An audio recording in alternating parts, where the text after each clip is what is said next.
할렐루야.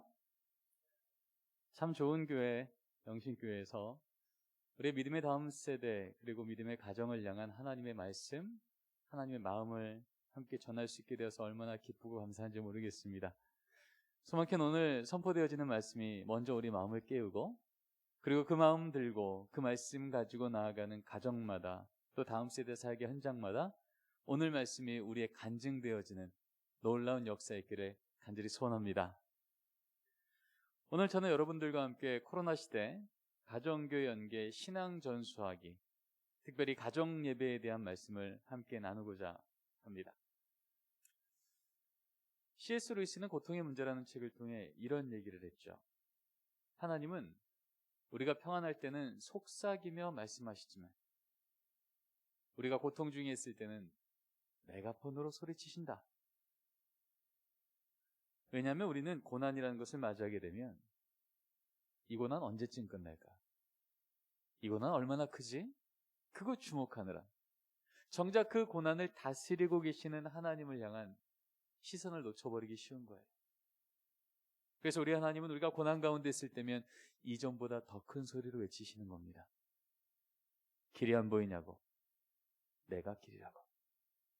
생명이 끊어질 것 같냐고? 내가 생명의 근원이라고. 거기 그렇게 멈춰있지 말고 여기 내 오른손 꼭 잡고 이 걸음 계속 같이 가자고 말씀하시는 분이신 줄 믿습니다. 그래서 하나님의 백성들에게 있어서 진짜 위기 중의 소망은요, 우리가 원하는 방법과 우리가 원하는 시간대로 하나님이 움직여 주실 때 소망이 있는 게 아니라 우리보다 더 완전하시고 실수가 없으신 그 하나님이 우리를 찾아오실 때 우린 소망이 있는 겁니다. 야복강가 야곱을 기억합니다. 자신의 형이 자기를 해하러 온다는 소문 듣고 그 위기 가운데 어찌할 바 모를 때 하나님이 야곱을 그렇게 찾아오셨어요. 야곱아, 너 그 문제 끌어안고 씨름하지 말고 그 문제를 능히 다스릴 수 있는 나 끌어안고 씨름하자. 그렇게 야곱이 신음하는 그 대상을 문제로부터 하나님으로 옮겼을 때 그 밤에 상상도 할 수 없었던 소망의 새벽을 맞이하게 된 줄 믿습니다. 여러분, 137년 전 이 조선 땅 어떻습니까? 하나님 아는 백성들이 많아서 하나님, 우리나라가 위기 가운데 있으니 좀 도와주십시오라고 해서 하나님이 오신 것이 아니라 아직 이 땅 가운데 하나님 아는 백성들이 잘 보이지 않을 그때 하나님께서 먼저 젊은 선교사 손에 하나님 말씀 들려보내셔서 우리를 찾아오셨던 거예요. 여기 생명 있다고, 은혜 있다고, 구원 있다고. 그 찾아오시는 하나님 앞에 아멘으로 응답했던 그 백성들을 통하여 빼앗겼던 나라를 되찾게 하시고 전쟁으로 패어졌던 이 땅 위에 주님의 몸된 교회와 위대한 나라를 세워오신 줄 믿습니다. 진짜 하나님의 백성들에게 소망은요, 이 모든 것을 주관하시고 다스리신 하나님이 우리를 찾아오셔서 메가폰 잡고 외치시는 주의 생명의 말씀을 우리가 듣기 시작할 때, 그리고 그 말씀대로 우리 삶이 변화되기 시작할 때, 그때 진짜 하나님의 백성에겐 소망이 있게 되는 줄 믿습니다. 그런 의미에서 이번 주와 다음 주 우리 함께하게 될 이 신앙 아카데미를 통하여 우리 하나님께서 이 고난 중에 메가폰 잡고 외치시는 그 음성을 들을 때 우리 안에 진짜 소망과 진짜 하나님의 역사하심이 또 한 번 경험되어지는 큰 은혜의 시간 되기를 소원합니다. 우리 옆에 있는 우리 성도님들, 또 지금 온라인으로 참여하는 우리 성도님들, 우리 이 믿음 갖고 한번 서로 격려했으면 좋겠습니다. 절단해서 한번 인사해 보실까요? 하나님께서 성도님을 오늘 찾아오셨습니다. 인사 나누겠습니다. 하나님께서 성도님을 오늘 찾아오셨습니다. 아멘. 아멘. 이 코로나 위기 가운데 뭐가 가장 어려울까? 많은 연구기관들의 자료들이 있어 왔습니다. 그 중에 대표적인 자료 중에 하나가 이거죠. 코로나를 맞이하고 딱 6개월 만에 설문조사를 했습니다. 목사님, 한국교회가 참 큰 위기 가운데 있는데요, 어떤 게 가장 어려우십니까? 그랬더니 1위는 주일 성수 인식 및 소속감 약화, 2위는 재정의 문제, 3위는 다음 세대 교육으로 나왔습니다. 그런데 그로부터 딱 6개월이 지난 뒤에 다시 한번 물어본 거예요. 그랬더니 1위는 여전히 주일성수 인식미 소속감 약화인데 우리가 주목하고 싶은 것은 지금 2위와 3위가 바뀌었다는 거예요. 재정 문제 20.8%는요. 6개월이 지나니까 절반도 채 되지 않는 12%로 내려와서 3위가 되었고요. 15.3%였던 다음 세대 교육은 거의 2배가 되어지는 30%까지 올라가면 2위로 올라갑니다. 한마디로 이 재정의 문제는 시간이 지날수록 좀 길이 보이더라는 거예요. 어떻게 하면 이 어려움을 좀 극복할 수 있을까? 그런데 다음 세대 교육의 문제는요. 시간이 지날수록 길이 더 안 보이더라는 겁니다. 가장 큰 위기라고 하는 1위와 32%와 거의 차이가 나지 않는 30%까지. 한마디로 이제 더 이상 이 다음 세대 신앙 전수의 문제는 교회 학교에 위탁할 문제가 아니라 한국 교회가 함께 끌어안고 하나님, 우리 이 시대에 주신 이 큰 위기 앞에 하나님의 말씀과 하나님의 인도하심이 무엇인지 우리가 분별하고 순종하기를 원합니다. 그 걸음으로 이제 나가야 됐음을 우리는 깨닫게 되었다는 거죠. 사실 지난 여름에 전국에 있는 200개가 넘는 교회를 대상으로 이렇게 물어봤습니다. 이 코로나로 인하여서 우리 다음 세대 신앙 전수에 큰 위기가 왔는데 우리 무엇을 좀 회복해야 이 극복의 길이 좀 보이겠습니까?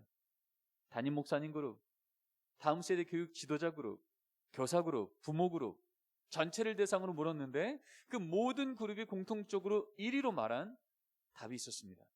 그것은 바로 교회와 가정이 연계되어 신앙을 교육하는 패러다임으로 바뀌어야겠습니다. 이제 더 이상 168시간 중에 일주일 중에 1시간 교회 학교 앉혀놓는 것만으로는 이제는 한계가 있음을 모두 깨닫게 됐다는 거예요. 사실 이 얘기는요. 직공으로부터 벌써 7년 전 한국교회 다음 세대가 이대로 가면 끝났다고 말하는 골든타임, 그것을 외치고 있던 그때에 벌써 우리는 들어왔던 얘기입니다.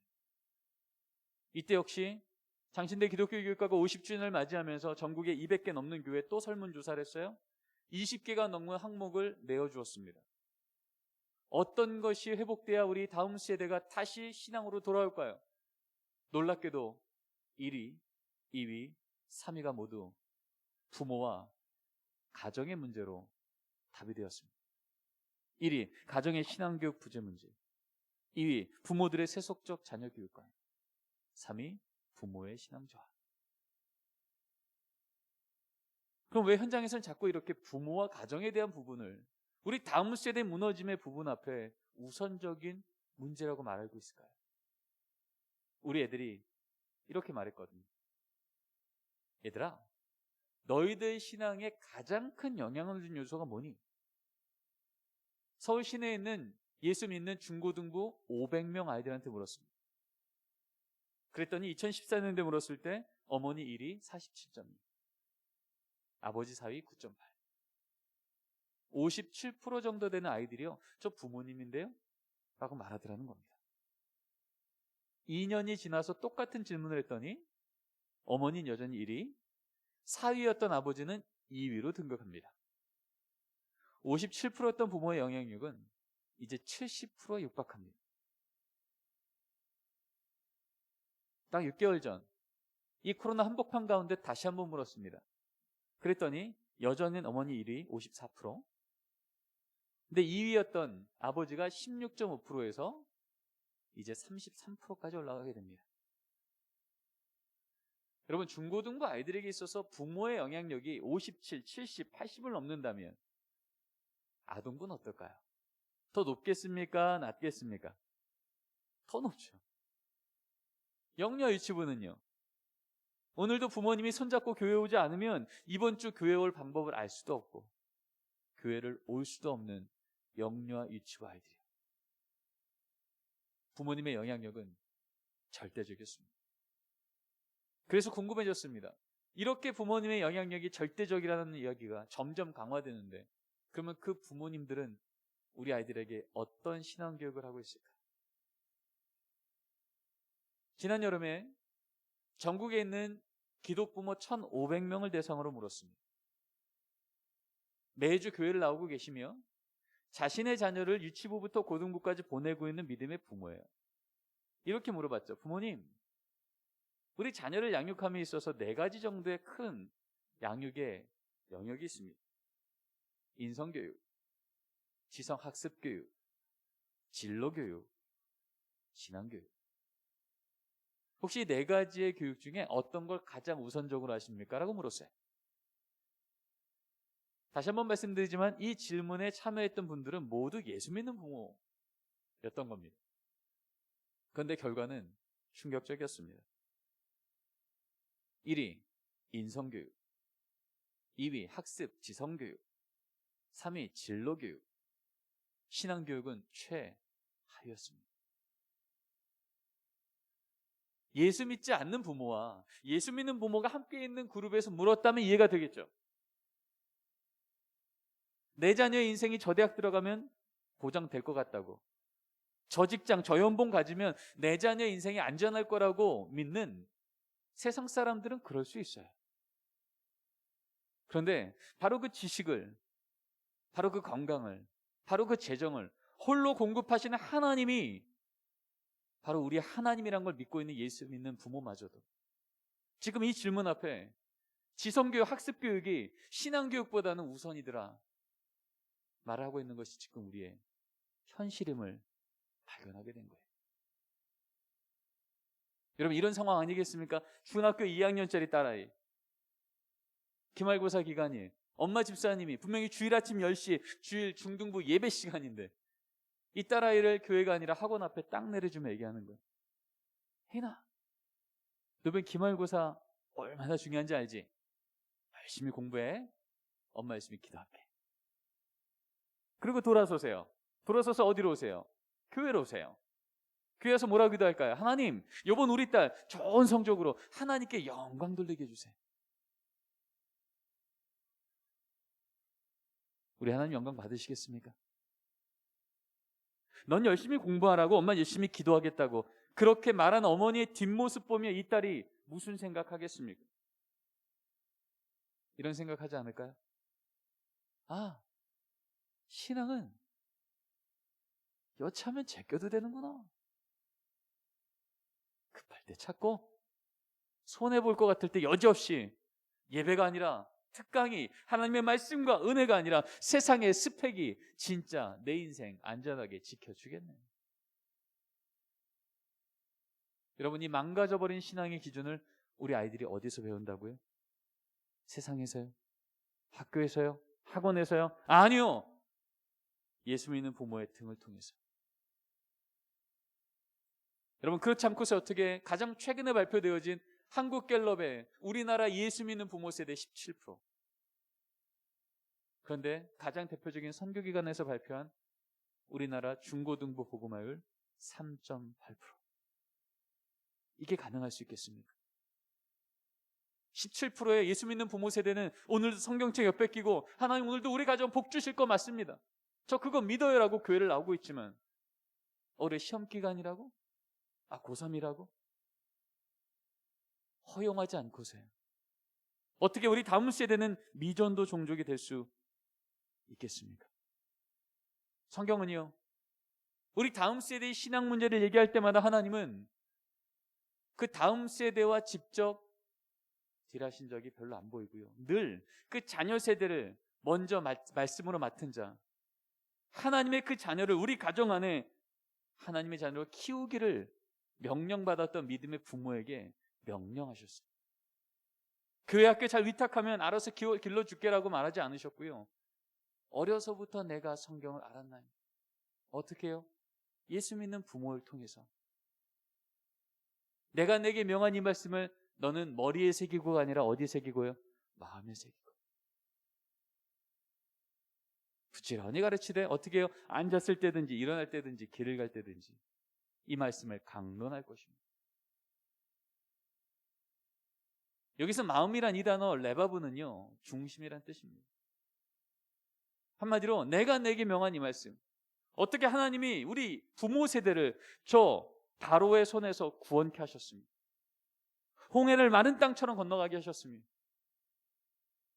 구름 기둥과 불 기둥으로 여기까지 인도하셨고 아침이면 만남의 취하기로 매일 먹이시사 여기까지 오게 하신 그 하나님이 누구신지를, 그 하나님이 어떤 말씀하셨는지를 머리에 새기고 입으로 전하는 게 아니라 마음에 새기고 삶의 등에 새기고 우선순위로 하나님을 섬기는 사람의 삶은 어떤지를 보여주라는 거예요.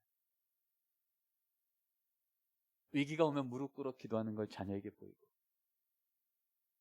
감사한 일이 생기면 교만치 않고 가족이 모여 하나님을 찬양하는 것을 보여주는, 그렇게 하라고 하나님은 명령하셨다는 거죠. 시편 78편에는 이런 말씀이 적혀 있습니다.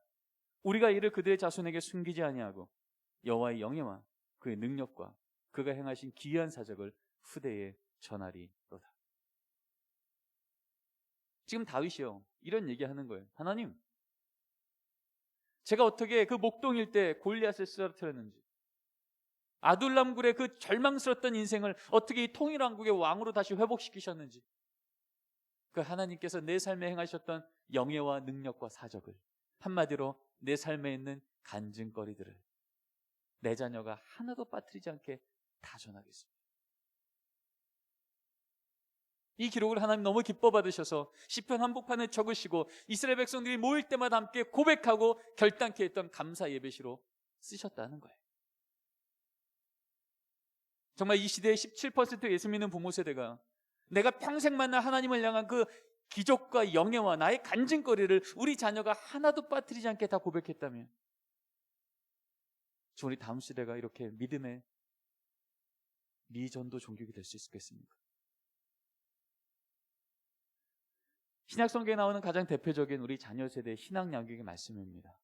우리 같이 한번 읽어볼까요? 자녀를 노엽게, 시작. 자녀를 노엽게 하지 말고 오직 주의 교훈과 훈계로 양육하라. 여러분, 이 말씀이 교회학교 선생님께 먼저 주신 말씀일까요? 믿음의 부모님께 먼저 주신 말씀일까요? 부모님이에요. 성경 가르치고 기도 가르치라는 겁니다. 근데 언제부턴가 예수 믿는 가정 안에서조차도 어머니, 이 말씀이 무슨 뜻이에요? 아버지, 이럴 땐 어떻게 기도해야 돼요? 그러면 아유, 교회학교 선생님께 물어봐. 아유, 목사님 전도사님 잘 아시잖아. 잘 물어봐. 혹시 우리 그렇게 하진 않으셨습니까? 그러나 2000년 교회사를 보면 이 말씀 앞에 잘 순종했던 믿음의 부모 세대, 가정 안에서부터 세상 핑계 삼지 않고 내 자녀의 신앙을 끌어안고 가르쳤던 그 부모 세대가 살아있을 때부터 늘 다음 세대는 강력하게 부응했던 것을 보게 됩니다. 초대교회요, 성 크리소스톰, 알렉산드레 클레멘, 성 어거스틴. 초대교회 교부였고 담임 목사님이었고 성경학자들이었습니다. 근데 이들이 공통적으로 썼던 목회 지침서에 보면 이런 말이 적혀 있어요. 예수 믿는 가정입니까? 거룩한 의례를 실시하십시오. 거룩한 의례는요, 구별되어진 삶의 패턴을 얘기하는 거겠죠. 예수 믿지 않는 가정에서는 도대체 보이지 않지만 예수 믿는 가정에서는 반복적으로 일어나는 삶의 문화예요. 위기가 오면 가족이 모여 무릎 꿇어 기도하고, 부모 세대와 다음 세대가 정기적으로 모여 하나님의 말씀을 함께 읽으며, 감사한 일이 생기면 모여 찬양하는 찬송 소리가 문지방을 넘어서기 시작하는 가정. 여전히 로마가 세상에 득세하고 있는데 이 말씀을 순종했던 부모 세대를 통하여 다음 세대가 세워졌을 때 드디어 로마는, 천년간의 로마는 땅으로 무너지고 주님의 몸된 교회는 땅 위로 올라오게 된 줄 믿습니다. 여러분, 500년 전에 종교개혁이 일어날 때 오직 하나님 말씀만으로 다시 교회가 갱신되어지며 다음 세대가 놀랍게 세워졌던 그 시대예요. 마틴 루터, 존 켈빈, 지뱅글리, 여러분 들어보셨을 만한 종교개혁의 리더들입니다. 여전히 담임 목사님이었고 성서학자였고 오직 하나님 말씀만으로 목회한다는 것이 무엇인지를 직접 실천했던 그분들이 목회 지침서에 공통적으로 써 있는 말씀이 이겁니다. 가정은 작은 교회예요. 언약 공동체입니다. 여러분, 교회는요, 여러 가지 사건이 반복적으로 일어나는 곳이죠. 모이고요, 교제하고요, 섬기고요, 봉사하고요. 그런데요, 거기 예배라는 사건이 딱 멈추는 순간 그곳은 더 이상 교회 아닙니다. 예배는 그 공동체가 교회인지 아닌지를 확인하는 가장 중요한 기준입니다. 아무리 우리 가정 가운데 성경책이 쌓여 있고 우린 예수 믿는 가정이라고 문패에 붙어 있을지라도 가족이 뭐야? 하나님, 오늘도 우리 가정을 하나님이 주인 되어 주셔서 우리 가정은 여전히 안전합니다. 하나님께 영광 돌려드립니다. 이 정기적인 고백이 들려지지 않을 때 예수 믿는 가정이 되지 않을 수도 있다고 종교개혁자들이 가르쳤던 거예요. 1522년도에 마틴 루터가 가정예배 설계집을 발간합니다. 그때 마틴 루터는 이런 얘기를 하죠. 예수 믿는 가정마다 부모는 설교자입니다. 여러분, 종교개혁 시대 때 설교자는 얼마나 큰 책임을 갖고 있던 자입니까? 얼마나 큰 무게를 갖고 있던 자예요. 오직 하나님의 말씀만을 연구하고 다른 교회가 무엇인지 가르쳤던 바로 리더가 하는 얘기가요, 성경을 보니 예수 믿는 가정 안에서 부모는 설교자 역할을 맡았다는 거예요. 언약 공동체라는 겁니다. 예수 믿는 가정은 같은 피만 공유되어진 혈연 공동체를 뛰어넘어 뭐요? 예수 그리스도의 보혈의 피, 그 예수를 향한 믿음의 언약의 고백이 부모가 하는 고백 그대로가 우리 자녀 세대도 조금 더 변개되지 않고 동일하게 고백되어지는 가정. 이 가정이 진짜 예수 믿는 가정이라고 종교개혁자들은 교회로부터 가르쳤습니다. 그래서 교회는 대요리 문답을 통하여서 목사님이 부모님들을 가르치고 그 부모님은 집으로 돌아가 소요리 문답을 통하여 부모님은 자녀를 가르치고, 이것이 하나님 말씀대로 실천했던 종교개혁대의 유산이었습니다. 100년이 지납니다. 청교도 시대죠. 이때는 아예 가정예배를 총회와 교회에서 엄격히 지도합니다. 스코틀랜드 총회 7위법에 보면 이런 기록이 지금도 남아 있습니다. 가정에서 가정예배를 게을리하는 가정들은 그 가정예배를 회복하는 그날까지 수찬정지를 명하십시오. 여러분, 수찬정지가 뭔지 아시죠? 성만찬 주지 말라는 거예요. 그때는 매주 성만찬을 드리며 주일 예배 드렸잖아요. 그래서 성만찬의 여러 가지 의미 중에 하나는요, 우리 교회 교인이라는 공적 선언이에요. 근데 적어도 우리 자녀 세대의 신앙이 흔들리게 하거나 신앙이 끊어지게 하는 가정 예배를 멈춰요? 그러면 그거 회복할 때까지 그 부모는 우리 교회 정식 교인이 될 수 없다는 거예요. 그래서 1647년도 웨스트민스터 신앙고백서가 발간될 때 한 권의 책이 함께 발간되는데 그것이 바로 가정 예배 모범서였던 거예요. 내가 믿는 하나님을 고백하고 예수님을 고백하고 신앙을 고백하려고 했더니 그렇게 내가 믿고 산다는 건 가정 안에서 믿음의 부모가 자녀와 함께 그러한 삶을 살아야 되는 것을 빼놓을 수 없더라는 겁니다. 그래서 이 믿음 갖고 살았던 청교도 시대 3대 신앙의 원리가 있었잖아요. 첫째, 주일 성수는 목숨 걸고 한다. 둘째, 가정 예배는 반드시 드린다. 셋째, 내가 일하는 일터가 하나님께 영광 돌린 것들이 한다. 이거 지키고 살려고 했더니 영국 국교회가 핍박하고 그 당시에 시대가 너무 타락하여 이거 지키고 우리 자녀 세대에게 바르게 신앙 전수하려고 배 하나 타고 신대륙을 건너갑니다.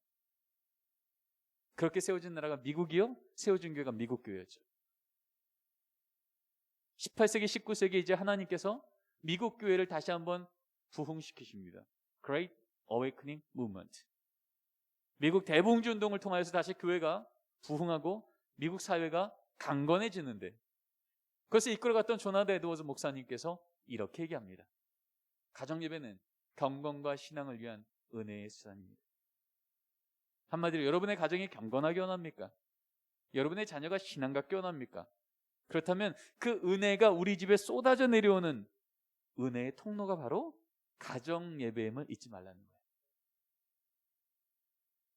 바로 이 대봉지 운동의 끝자락에서 은혜 받아서 하나님, 저 어떻게 살죠? 하나님 주신 새 생명 어떻게 살면 좋겠습니까? 라고 할 때 그래? 저 조선 땅 가서 복음 전해. 그래서 복음 들고 이 땅에 오신 분이 누구예요? 호레이스 언더우드, 아펜젤러. 137년 전에 이 땅에 복음 들고 왔던 20대 청년 선교사들. 그래서 우리나라는 선교 초기 때부터 믿음을 갖는 부모 세대가 됐다는 것, 내가 예수 믿는 사람으로 산다는 것이 어떤 책임을 져야 되는지에 대해서 우리는 잘 배워왔던 복된 나라였어요. 1918년도에 성경 잡지가 발간됩니다. 놀랍게도 이 성경 잡지 1권 첫 번째 페이지 첫 번째 문장이 가정예배로 시작돼요. 우리 같이 한번 읽어보겠습니다. 시작. 가정예배는 도덕근본상의 작용이요 그리스도교의 일종 특색으로 수신제가의 요소로다. 여러분 100년 전이면 나라조차 뺏겨버렸던 그때 아닙니까? 그럼에도 불구하고 저 집안이 예수 믿는 집안인지 안 믿는 집안인지 구별할 수 있는 일종 특색, 구별점이 뭐라고요? 가정예배에 있는지부터 보라는 거예요. 수신제가요. 우리 집안이 다시 일어서고 우리 자녀가 다시 일어서는 그 요소가 뭐라고요? 하나님, 이 나라는 망한 것처럼 보여도 이 나라의 진짜 왕이신 하나님이 우리 가정의 주인 되어주시면 우리 가정과 우리 자녀는 여전히 소망이 있습니다. 이 고백을 했던 바로 이 믿음의 가정 안에서 하나님께서 그 다음 세대를 영성의 실력같이 빼앗겼던 나라를 되찾는 리더로 세워주시고 전쟁의 폐허 위에 위대한 하나님의 나라를 세워오는 그 중심에 세워주신 줄 믿습니다. 1922년도에는요 조선예수교 장로의 헌법에 이렇게 기록이 됩니다. 같이 한번 읽겠습니다. 시작. 가정예배는 집안마다 반드시 힘쓸지니 아침과 저녁으로 기도하며 성경을 보며 찬송을 할지니라. 여러분 헌법입니다. 헌법은 선택사항이 아닙니다. 적어도 우리 교회가 조선예수교 장로에 속한 교회라면 적어도 우리 가정에 예수 믿는 부모 세대가 한 번이라도 세워져 있다면 어떤 가정도 예외 없이 모여 가정예배는 집안마다 가급적 힘쓸지니가 아니에요. 반드시 힘쓸지. 이것이 성경 말씀대로 하나님의 자녀들을 또 교회를 이끌어왔던 신앙의 유산이었고 가르침이었던 겁니다. 성경을 봐도 교회사를 봐도 그리고 지금 이 코로나의 이 상황을 봐도 마스크 끼지 않고는 만나기가 위험하다고 하는 이때에 세상 핑계 삼지 않고 마음껏 마스크 벗고 내가 만난 하나님을 우리 가정 안에서도 전할 수 있는 현장이 믿음의 가정이라는 거죠. 성경에는 가정예배에 대한 말씀이 많이 나와 있습니다. 영적 원리로 치면 에덴 동산에서 아담과 하와부터 시작해요. 형태로 치면 노아, 아브라함, 야곱, 이삭, 요셉, 모세, 여호수아, 욥, 다윗, 솔로몬, 느헤미야, 에스라, 신약 성경에 가면 그 많은 사도 바울이 말했던 가정 안에서의 믿음의 부모와 자녀가 함께해야 될 영적 실천들. 근데 그 말씀들을 너무 많이 있지만 오늘은 대표적인 믿음의 조상 아브라함에게 하나님께서 말씀하시고 실천했던 가정예배에 대한 말씀을 좀 주목하고자 합니다. 자, 오늘 말씀 같이 한번 읽겠습니다. 시작. 그가 처음으로 제단을 쌓은 곳이라 그가 거기서 여호와 이름을 불렀더라. 아브라함의 이름으로 또 양과 소와 장막이 있으므로. 여러분 너무나 잘 아시는 말씀이에요. 하나님께서 메소포타미아 땅에 있던 아브라함을 부르시고 내가 너에게 큰 민족 이뤄줄게. 한마디로 자녀 주고 믿음의 명문가문 세워줄게. 그리고 내가 내게 지시할 땅으로 가라 그래서 가나안 땅으로 가고 있는 중이에요. 아직 도착도 안 했는데 하나님이요 그 첫 걸음부터 얼마나 그 가정 안에 가정예배라는 것이 중요한지를 말씀하셨던 오늘 이 말씀에 보면 이 두 가정을 그 걸음 걷고 있는 아브라함 가정과 롯의 가정을 대조시키십니다. 아브라함 가정에는 여호와 이름을 부르는 제단이 있어요. 가정예배가 있었다는 얘기입니다. 근데 똑같이 하나님께 복받겠다고 하고 있는데 롯의 가정에는 양과 소와 장막이 있어요. 제단이 있다는 얘기는 없습니다. 여러분 족장시대 때 친족 아비집을 버리고 새 땅 간다는 건 인생 걸었다는 얘기 아닙니까? 그 요즘 말하는 그냥 이사 갔다는 얘기가 아닌 거잖아요. 근데 왜 인생 걸고 가고 있는데 한 집에는 예배가 있고 한 집엔 예배가 없었을까요? 혹시 이런 건 아닐까요?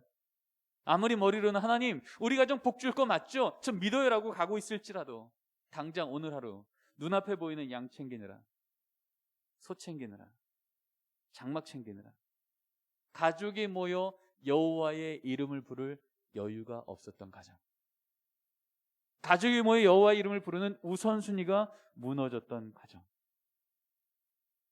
그랬더니 어떤 일이 생겨요?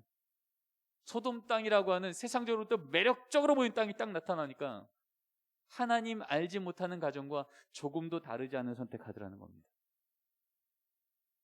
여기 사람 많네. 이 직장 많겠네.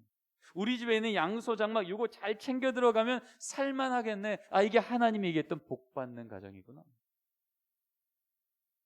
하나님 없이 복처럼 보이는 것 쫓아 들어가다가 망할 도성으로 들어간 롯의 가정과 복의 근원이신 하나님을 늘 걷는 땅마다 멈춰 기억하여 하나님, 여기까지도 하나님의 은혜였습니다. 앞으로도 주의 은혜 따라가게 인도하여 주시옵소서. 여러분, 그랬더니 어떤 일이 생겨요? 가나안 땅 들어가자마자 그 땅이 기근의 땅이었는데 기근의 땅마저도 복의 근원이신 하나님을 늘 모시고 들어갔던 가정은 기근의 땅이 젖과 꿀인 땅으로 뒤집어 놓게 하시는 역전의 하나님. 세상이 황폐하면 황폐할수록 그 가정을 구별하셔서 높이실 때 하나님이 알지 못하는 백성들마저도 도대체 당신의 가정에 무엇이 있길래 그렇게 복되냐고 물어보며 하나님께 영광 돌리는 진짜 복의 근원이 있는 가정. 오늘 말씀 듣는 영신교회 모든 가정마다 롯의 가정이 아닌 아브라함의 가정의 복이 임하기를 소원합니다. 하나님은 아브라함, 믿음의 조상 아브라함을 얘기할 때부터요, 그 첫걸음부터 가정예배는 선택사항이 아니었다는 거예요. 가정예배는 순종사항이었다는 겁니다. 지금 코로나 때문에 교회에서 잘 못 모이니 가정에서도 뭐 좀 해봅시다라고 하는 시대적인 대안이나 프로그램이 아니고요, 원래 성경적인 원안이었다는 거예요. 오리지널 플랜이요. 가정예배는 시대마다 교단마다 형식과 정의가 다 달랐어요. 근데 그것을 다 모으고 모았더니요, 결국 한 문장 남더라고요. 자, 우리 같이 한번 읽어보겠습니다. 가정예배란 시작. 가족이 함께 하나님을 기억하고 감사하는 것. 어렵지 않으시죠? 더 짧게 드리면 세 단어만 기억하시면 됩니다. 가족이 모이고요, 하나님 기억하고요, 감사하시면 됩니다. 그러면 우리 하나님 그거 가정예배로 받아주셨다는 거예요. 근데 우리가 가정예배를 얘기할 때 늘 우리 안에 가정들마다 말 못할 걸림돌들이 있더라는 겁니다. 마치 롯의 가정처럼 머리로는 동의하는 거예요. 그래서 가고 있는 것처럼 보여요. 근데 실제 그 가정 안에 이 예배 사건이 일어나지는 않고 있더라는 겁니다. 근데 우리는 알고 있죠. 우리 하나님 하지 못할 걸 명령하시는 분이 아니라 할 수 있도록 도우시는 분이신 줄 믿습니다. 그래서 우리 가정은 안 될 것 같다라고 할 때 아시는 하나님께서 그럼에도 불구하고 한번 가보자고 말씀하시는 거 믿음 내어서 걸어갈 때 그 길 열어주시면 우리 가정이 가정 예배를 지속해가는 게 우리 가정의 의가 아니라 우리 가정을 향한 하나님의 역사가 되어지고 감사가 되어지고, 그래서 하나님께서 동행하는 걸음걸음마다 하나님께 감사할 감사의 간증들이 풍성해지는 진짜 믿음의 가정이 되는 줄 믿습니다. 어떻게 하면 이 걸림돌들이 디딤돌 될 수 있을까? 오늘 주신 말씀을 기준으로 몇 가지 점검해 보죠. 우리 안에 오해들이 있는 것 같습니다. 자, 첫 번째 오해인데요, 같이 한번 읽을게요. 시작. 가정예배는 성인 예배의 축소판이다 라는 오해입니다. 많은 가정에서요, 가정예배 드리세요 그러면요, 우리 영신교회 주일 오전 예배 그 형식과 그 경건함을, 그 축소판을 우리 집에 그대로 구현해내야, 미니어처로 구현해내야 가정예배 드렸다고 착각하는 거예요. 그러면 참 좋겠죠. 그러나 그렇지 않아도 하나님은 가정예배로 기뻐 받으셨다는 거예요.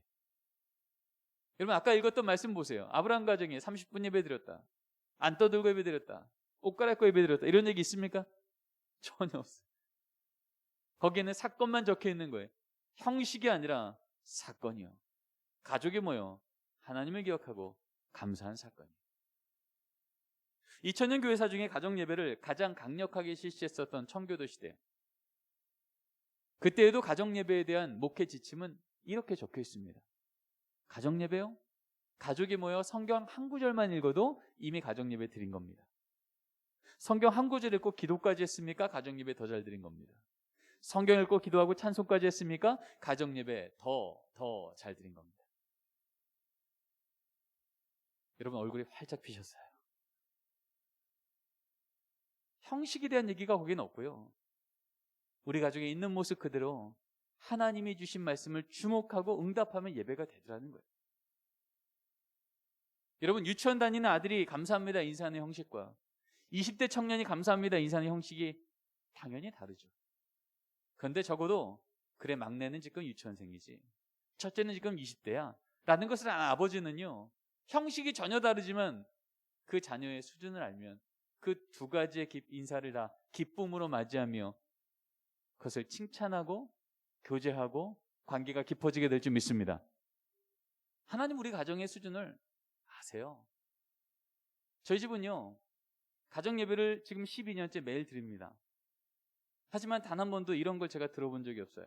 가정 예배 드리기 5분 전이 될 때 제 자녀가 성경책 옆에 끼고 와서 아버님, 가정 예배 드릴 시간입니다. 말씀 준비하셔야죠. 이런 적이 한 번도 없다니까요. 매일 가정 예배 드리는 저희 집인데도요, 지금도 그래요. 거의 2, 3일에 한 번 똑같은 질문이 옵니다. 아빠, 나 오늘 빼주면 안 될까? 나 오늘 숙제 많은데, 나 머리 아픈데. 그러면 그럴 때마다 제가 너 오늘 형태가 안 좋아, 형식이 안 좋지? 앉아봐. 교정하고 혼내고 지적하면 가정 예배 됐겠습니까? 아무리 성경을 보고 문헌을 봐도 가정 예배는 형식이 아니라 오늘 우리에게 주신 하나님의 말씀을 기억하며 그 말씀이 정말이라면, 오늘 읽은 말씀 안에 하나님이 역전의 하나님, 치료의 하나님, 은혜의 하나님, 구원의 하나님인 것이 분명했다면 그 말씀이 이번 한 주간 우리 집에 역사하게 될 때 어떤 소망이 생길까? 같은 문제를 전혀 다르게 해석하고 격려받아서 힘있게 믿음의 걸음을 걸어내는 자리가 가정 예배가 될 줄 믿습니다. 저희 집 매일 가정 예배 드리지만 여전히 가정 예배의 형식에 있어서는요, 지금도 저는 적응이 되지 않아요. 분명히 눈은 천장을 보는데 손은 바닥을 쓰십니다. 허리는 거의 연체동물이에요. 입은 끊임없이 떠드십니다. 누나 왜 눈 떴어? 너무 많이 떴어. 뭐 이런 얘기가 예배 중에도 몇 번을 오가요. 하지만 예배는 형식이 아니라 사건이지. 그래, 말씀에만 주목하자. 그래서 2차저차 예배가 끝나갑니다. 근데 끝날 때쯤 되면 제 마음에 의심의 영이 충만해지죠. 도대체 얘네 예배 드렸을까? 제가 묻습니다. 아들, 오늘 말씀 듣기나 했어? 오늘 말씀에 하나님 어떤 분이셔? 그러면요, 그 입에서 이런 말이 나오는 거예요. 아빠, 오늘 다윗이 골리앗 한 번 볼 때 여호와 6번 봤다는 얘기 아니야. 걱정 마, 걱정 마. 나도 힘들면 그럴 거야. 걱정 노세요. 초등학교 3학년 아들이 그렇게 얘기하는 거죠.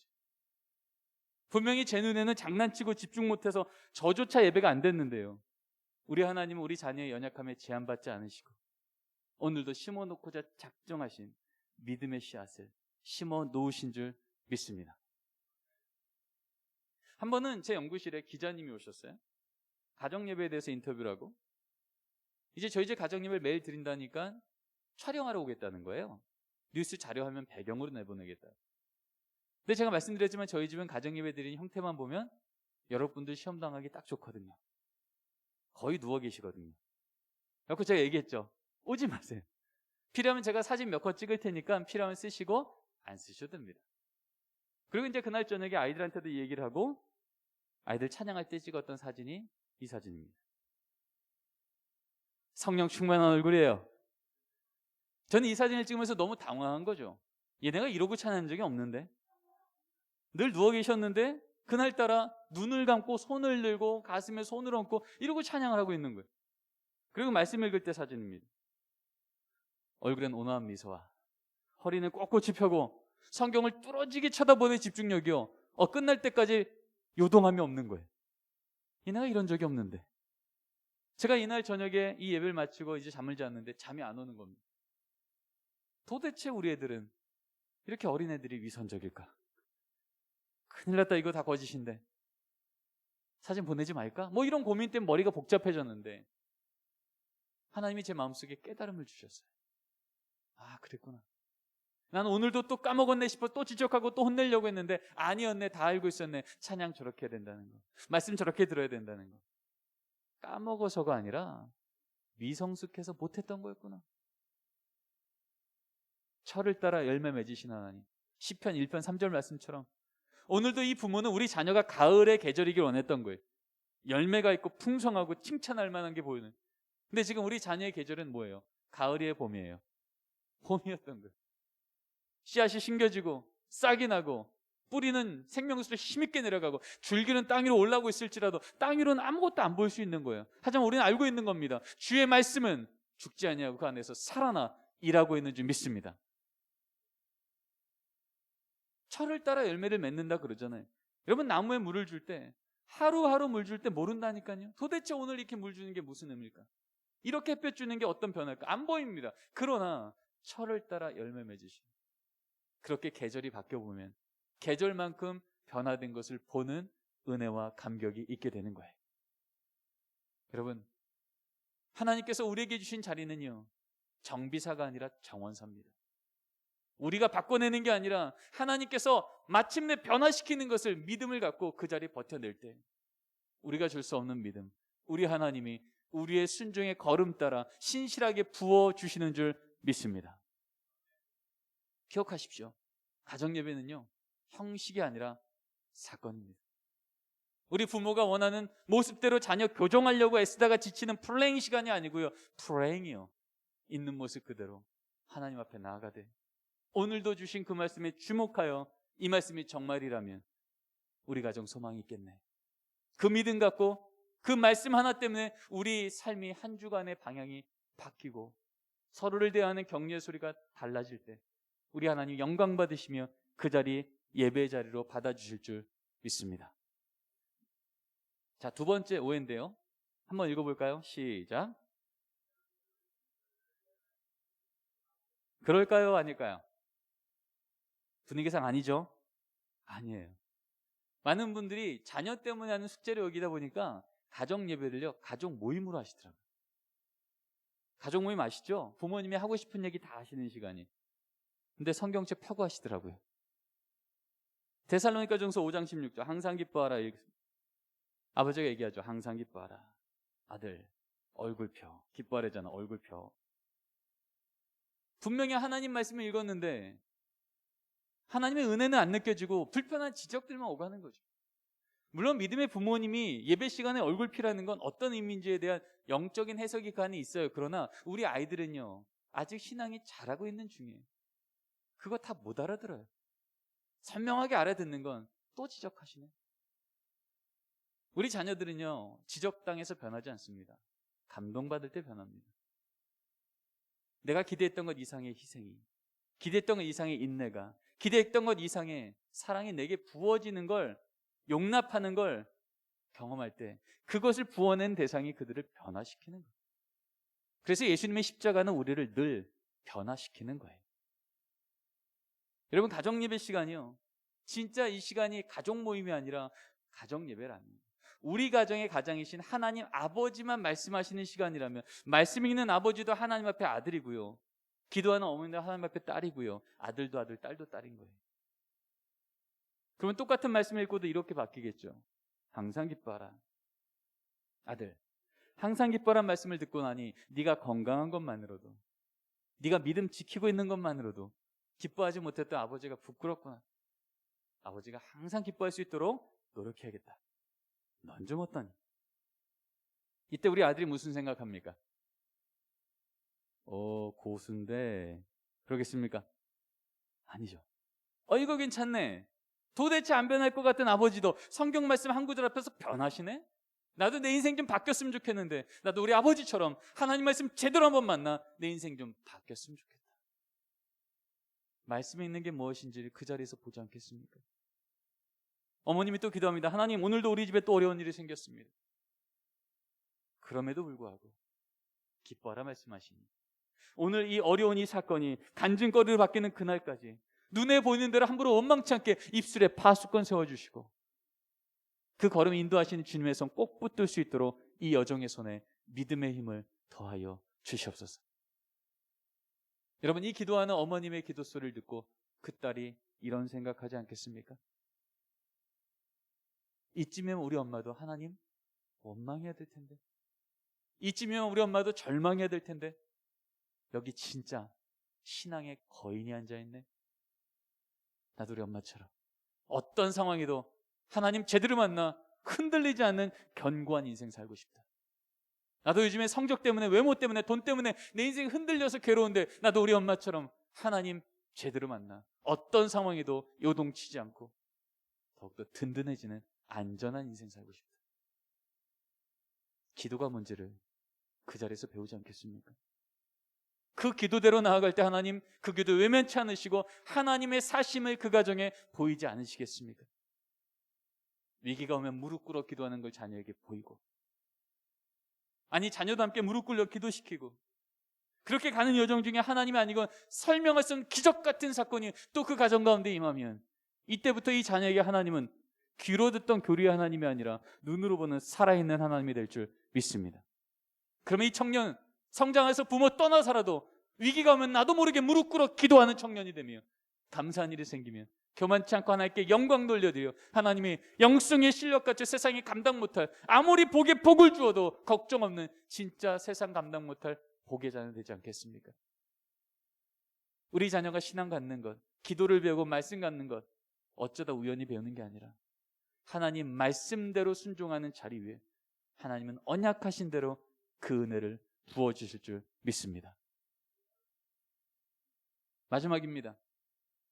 가정예배는 성경 지식 없어서 시간 없어서 못한다 라는 오해입니다. 여러분 기억하십시오. 가정예배는요, 시간 없어서가 아니라 시간 내서 하는 겁니다. 정말 중요한 건 시간을 내는 거죠. 아무리 시간 없어도요, 우린 밥은 먹습니다. 유기양식은 아무리 시간 없어도 먹으면서, 더 중요한 영양식은 바쁘니까 며칠씩 혹은 몇 달씩 멈춰 있는 건 하나님의 백성들이 이제는 바꿔야 될 삶의 모습이라는 거죠. 저희 집은 8시 반에 가정예배를 드립니다. 근데 제가 제 삶을 보니까 저녁 8시 반에 저희 집에 제가 들어올 수 있는 날이 절반이 안 되더라고요. 근데 어떻게 12년째 저희 집은 저녁 8시 반에 가정예배를 매일 드렸을까요? 간단하더라고요. 저 빼고 드리면 됩니다. 그쵸? 그 시간에 제가 영신교회 와서 말씀 전하느라 가정예배 못 들어가는 걸 하나님이 아세요. 그러면 적어도 그런 날에는요, 제 아내가 저녁밥 먹을 때 애들한테 얘기합니다. 얘들아, 오늘 아빠가 영신교회에서 말씀 전하시느라 가정예배 못 들어오시네? 그러면 가정예배 끝날 때쯤에 제 자녀 2명 중에 1명은 반드시 이렇게 기도합니다. 하나님, 아빠 말씀 잘 전하게 하시고 안전하게 돌아오게 해주세요. 이 짧은 기도가 딱 선포되는 순간 제가 없는 그 자리는 뭘까요? 아빠의 부재입니까? 아니면 가족이 모여 그 자리에 없는 가족을 기억하고 응원하고 중보하고 영으로 하나 되는 시간이겠습니까? 전자입니까? 후자입니까? 당연히 후자죠. 그 시간에 우리 남편이 일터에 있느라, 그 시간에 우리 아들이 군대에 있느라, 유학가에 있느라, 우리 자녀가 직장 때문에 다른 도시에 있느라 같이 못 모이는 걸 누가 하시냐 하면 하나님이 하신다면, 적어도 믿음의 부모 세대가 한 명이라도 그 자리 지키며, 하나님 오늘도 우리 가족은 흩어져 있지만 그 모든 자리 위에서도 하나님께 영광 돌리는 가족들에게 믿음 부어주시고 은혜로 함께 하시며 주의 손으로 보호하시며 그 자리에서 하나님께 영광 돌릴 수 있도록 그 걸음걸음 위에 하나님 기뻐하시는 선택하게 도와주시옵소서. 우리 하나님 그 기도 외면치 않으시고 하나님께서 그 가정의 주인 되심을 고백하는 가정 위에 그 고백이 그 가정에 간증되게 역사하시는 분이신 줄 믿습니다. 저는 공부 때문에 8년 정도 미국에서 청년부 사역을 했습니다. 꽤 많은 아이들이 중학교, 고등학교 때부터, 어떨 땐 대학생 때부터 부모님과 떠나서 지금 몇 년째 혼자 미국에서 살고 있는 거예요. 근데 그 아이들 중에 적지 않은 아이들이요, 벌써 10여 년 전 얘기지만 수요일, 목요일, 금요일쯤 되면 한국에서 연락이 옵니다. 전화가 오기도 하고 이메일이 오기도 하고 문자가 오기도 합니다. 딸아, 이번 주 가정예배 시간에 기도하려고 그래. 기도 제목 뭐니? 아들, 이번 주 아버님이 많이 편찮으셨다. 토요일 밤 9시 기도 가정예배 시간 알지? 그 시간에 딱 5분이라도 함께 기도하자. 그래서 지구 저 반대편에 떨어져 있지만 같은 하나님께, 같은 기도 제목 갖고 같은 믿음 갖고 한 시간에 하나님께 예배드리며, 하나님 오늘도 우리 가정의 주인이 하나님이셔서 우리 가정에 있는 이 기도 제목들이 원망이 아니라 하나님을 향한 소망의 기도 제목으로 바뀌게 하여 주시옵소서. 부모와 몇 년째 떨어져 있어도 같은 믿음을 고백하며 그 가정에 위기가 있으면 있을수록 하나님께서 그 위기를 어떻게 은혜로 바꾸셨는지를 부모만의 간증이 아니라 부모와 자녀가 함께 고백하는 같은 공동의 하나님 은혜 이야기가 그 가정에 생생하게 살아서 전달되는 겁니다.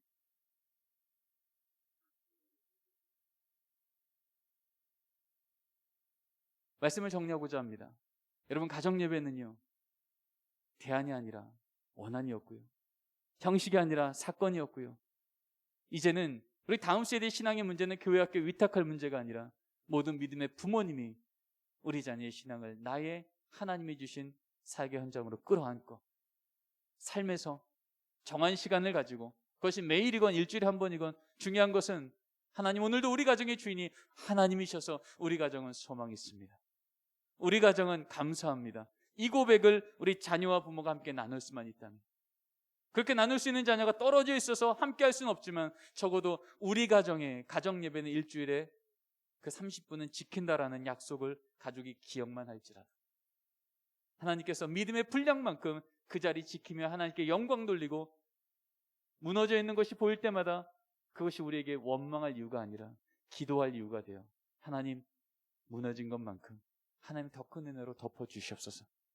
그렇게 주의 말씀 이끌고 주의 말씀 붙들어 그렇게 나아가는 가정마다 우리 하나님, 롯의 가정이 아닌 아브라함 가정의 축복을 강력하게 부어주실 줄 믿습니다.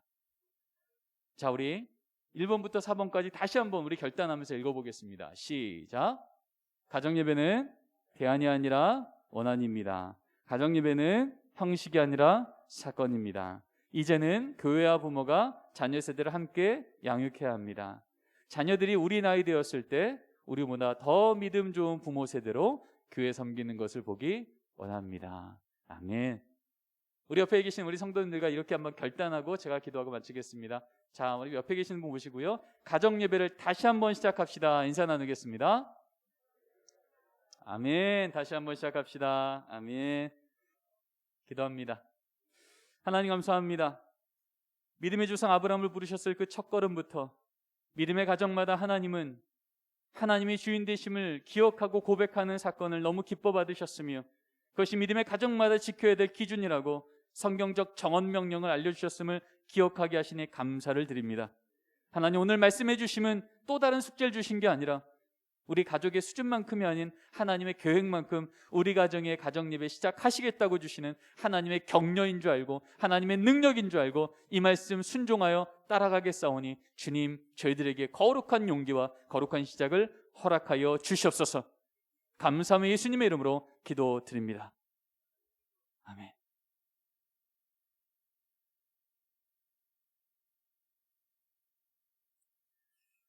여러분, 많이 은혜 받으셨죠? 네. 그래도 감사한 거는 우리 교회에서 우리 가정 예배를 또 하고 있는 중에 또 그 말씀을 들어서 감사하고, 우리 가정 예배 시작할 때 우리 신영석 교수님 그 강의하는 그런 이제 영상들을 우리가 같이 제가 이렇게 나눠 우리 같이 보고 그랬었는데,